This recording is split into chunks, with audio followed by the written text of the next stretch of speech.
Libya, as a dictator, Qaddafi is murdering people in the streets in order to hang on to his power. In eastern Libya, Qaddafi is using airstrikes to attack his opponents. You've obviously seen a Qaddafi plane and the anti-aircraft stuff's going off all over the place now.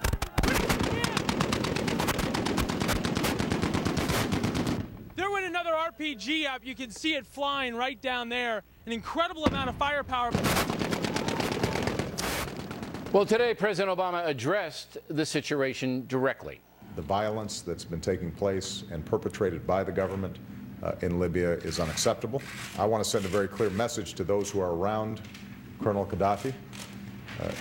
It is their choice to make how they operate moving forward, and they will be held accountable for whatever violence continues to take place there. But after 20 days, the president is still not being very specific.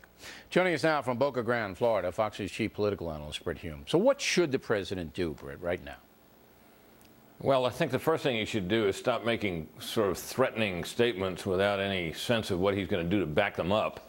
The second thing he should do, in my view, is to move as expeditiously as possible to establish a no-fly zone over Libya.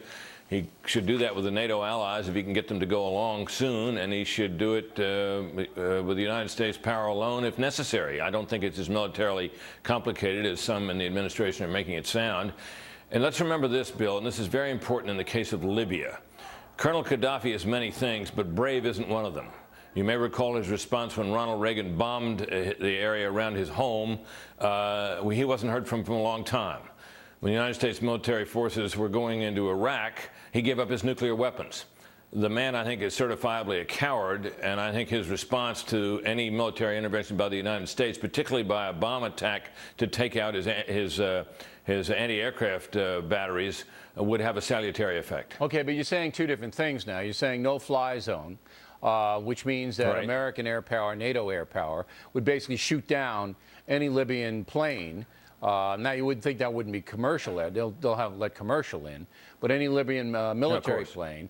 Right. But then you're also saying that the USA and NATO should bomb their anti-aircraft batteries? Well, you need to bomb the anti-aircraft battery as a precondition or as part of establishing a no-fly zone.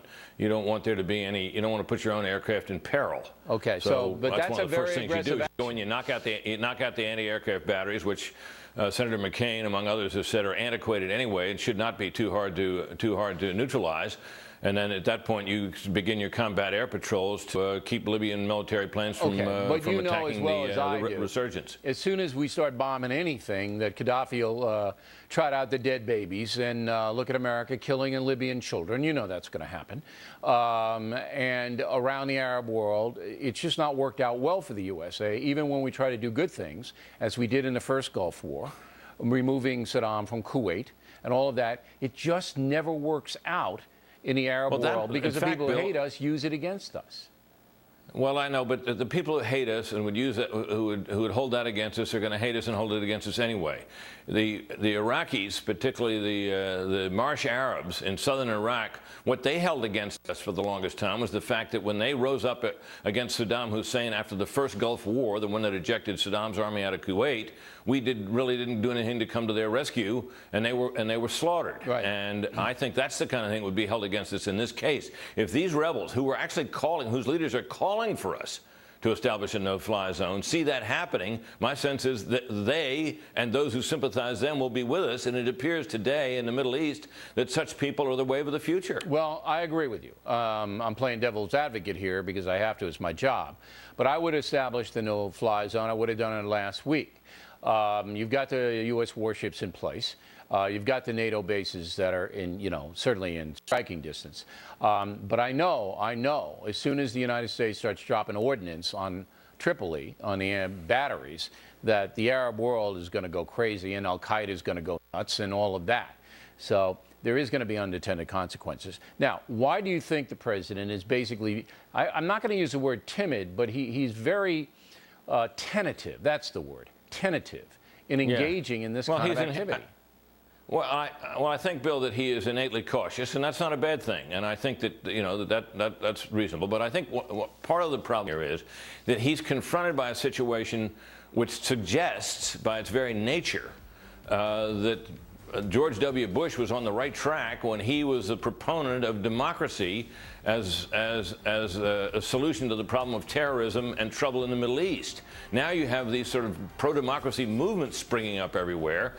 President Obama's idea had been to try to do business with the governments he found in place there, including Iran, for example, and the others. And I think he's having to make an adjustment to a set of circumstances he did not foresee, and he's having a bit of trouble doing that, which is understandable. All right, Brit, thanks very much as always. Directly ahead, Juan, Mary, Catherine, on whether the USA is